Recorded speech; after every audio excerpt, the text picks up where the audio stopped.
दोस्तों मेरा नाम है प्रियांक और आप देख रहे हैं बीइंग साइंटिस्ट चैनल में आपका स्वागत है। पिछले वीडियो के अंदर मैंने आपको प्रोटीन के बारे में समझाया था, लेकिन प्रोटीन के जो है मल्टीपल लेवल ऑफ स्ट्रक्चर होते हैं, यानी प्राइमरी, सेकेंडरी, टर्शियरी, क्वार्टरनरी। तो क्या होता है इन सब के बीच में डिफरेंस, जानते हैं इस वीडियो के थ्रू।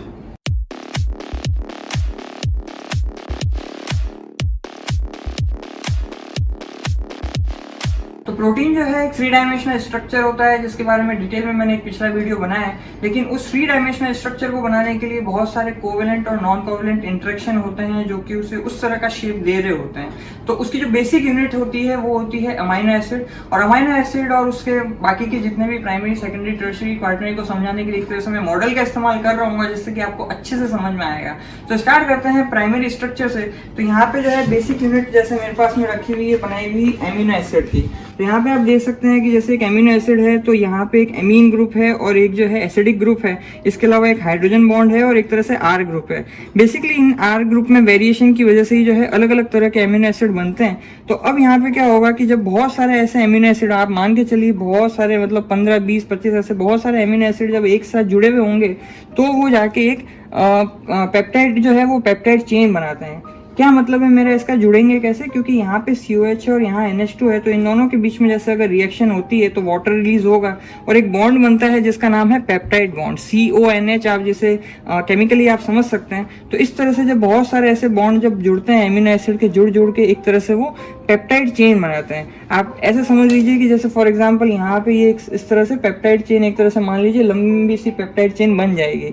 लेकिन यहाँ पे ये जो है प्राइमरी लेवल ऑफ स्ट्रक्चर है, ये जो पेप्टाइड बॉन्ड है वो एक तरह का कोवेलेंट इंटरेक्शन होता है। लेकिन धीरे धीरे कोवेलेंट इंटरेक्शन जो है वहां तक नहीं रहता, उसके बाद में और नेक्स्ट लेवल पे जाने लगता है। यानी कि ये जो है एक तरह से कॉइलिंग की फॉर्म में थोड़ा थोड़ा अलग अलग अपने इंटरेक्शन और करने लगता है, और उसी को जो है हम नेक्स्ट लेवल ऑफ इंटरेक्शन बोलेंगे, जिसे बोलते हैं सेकेंडरी स्ट्रक्चर। अभी सेकेंडरी स्ट्रक्चर के अंदर क्या होता है, इसको समझने के लिए मैं यहाँ पे ये टेलीफोन के इस पे आता हूँ। और सेकेंडरी स्ट्रक्चर जो है मेनली 2 टाइप का होता है। एक तो जो है अल्फा हेलिक्स होता है और दूसरा बीटा प्लेटेड शीट होता है। तो यहाँ पे क्या होगा कि ये एक तरह से अल्फा हेलिक्स को पकड़ के चलूँ तो इस तरह से अगर ये कॉइलिंग होना स्टार्ट होती है, यानी कि ऐसे समझ लीजिए कि ये जो धागा टाइप से जो था, मैंने ईयरफोन का एग्जांपल दिया, वो यहाँ पे कॉइलिंग होते हुए स्टार्ट होगा। तो उसके बाद में ये एमिनो एसिड और इस एमिनो एसिड के बीच में जो है एक इंटरेक्शन डेवलप होता है, जिसका नाम है हाइड्रोजन बॉन्ड। और ये जो हाइड्रोजन बॉन्ड है और पेप्टाइड बॉन्ड, यही 2 तरह के इंटरेक्शन पाए जाते हैं सेकेंडरी लेवल ऑफ स्ट्रक्चर में। और उसके बाद में जो है ये इस तरह से, एक तरह से आप देख सकते हैं कि लंबी इस तरह से सेकेंडरी स्ट्रक्चर, इसे आप अल्फा हेलिक्स कह सकते हैं। दूसरा एक और टाइप होता है जिसको हम बीटा प्लेटेड शीट कहते हैं, और बीटा प्लेटेड शीट में भी पैरेलल और एंटी पैरेलल होता है। लेकिन कौन सा वाला बीटा प्लेटेड में जाएगा या कौन सा अल्फा हेलिक्स में जाएगा, तो एक हर एमिनो एसिड की एक अपनी प्रोपेंसिटी होती है, एक टेंडेंसी होती है उस तरह के उसमें जाने के लिए। जैसे फॉर एग्जांपल यहाँ पे जितने भी आप वो देखते हैं, जितने भी एरोमेटिक एमिनो एसिड देखते हैं, ट्रिप्टोफैन, टायरोसिन, वो ज्यादातर बीटा प्लेटेड शीट में जाते हैं, लेकिन अल्फा हेलिक्स के लिए कुछ और तरह के एमिनो एसिड जाते हैं। उसी तरह से जो प्रोलीन है वो हमेशा जैसे साइड में जो है वो केवल लूप करने का, बेंड करने का काम करता है। तो इस तरह से हर एमिनो एसिड की अपनी एक प्रोपेंसिटी है, बेस्ड ऑन दैट वो जो R फैक्टर है जिसकी वजह से वेरिएशन आ रहे होते हैं। नाउ सेकेंडरी स्ट्रक्चर के बाद में अब जो थर्ड लेवल ऑफ इंटरेक्शन है, जो थर्ड लेवल ऑफ स्ट्रक्चर है, दैट इज टर्शियरी स्ट्रक्चर, उसकी बात करते हैं। तो यहीं पे जो है मैं मान लीजिए अल्फा हेलिक्स का ये जो यहाँ पे केस लेके चलता हूँ। अब ये अल्फा हेलिक्स मान के चलिए कि ये कुछ इस तरह से अगर एक तरह से जुड़ रही है, तो अब यहाँ पे मान लीजिए कि अगर इस तरह से ये और फोल्ड हो गई, इस तरह से एक 3 डायमेंशनल स्ट्रक्चर बन रहा है, तो यहाँ पे क्या हो रहा होगा कि हो सकता है कि इन दोनों के बीच में एक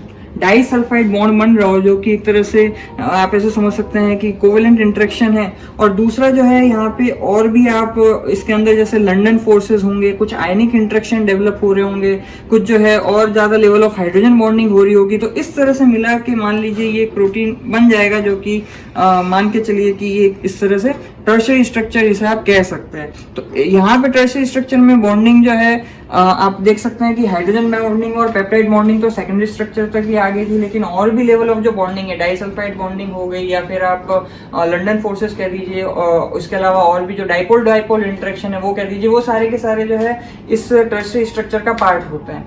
अब जो है हम नेक्स्ट लेवल पे बात करते हैं कि अगर टर्शियरी स्ट्रक्चर पे जो है पहुंच गया है और मोस्ट ऑफ द प्रोटीन वैसे टर्शियरी स्ट्रक्चर पे एक्टिव होते हैं या फिर क्वार्टनरी लेवल पे, लेकिन एक क्वार्टनरी स्ट्रक्चर और होता है जो कि जरूरी नहीं है हर एक के अंदर हो, लेकिन उसके अंदर मल्टीपल पॉलीपेप्टाइड चेन जो है वो इन्वॉल्व होती है।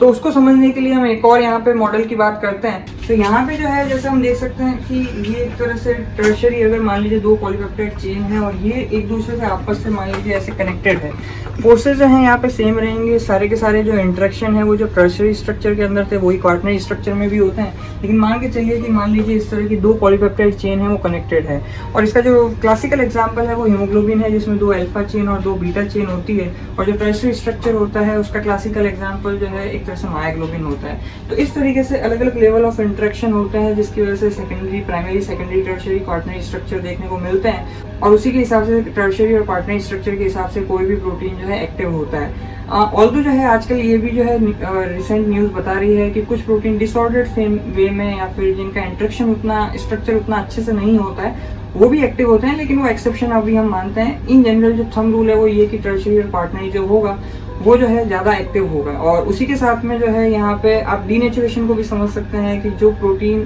जिनका इंटरेक्शन जितने भी मैंने बात की है जब वो डिस्टर्ब हो जाते हैं तो उन इंटरेक्शन के डिस्टर्ब होने की वजह से ही जो है बहुत सारी प्रोटीन की एक्टिविटी भी लूज हो जाती है, फंक्शनली एक्टिव नहीं रहता। एट द सेम टाइम उसी को हम डीनेचुरेशन प्रोसेस भी बोलते हैं, और जो कि आपने जैसे वो अंडे वाला वीडियो जो अगर देखोगे तो आप उसको समझ में आएगा।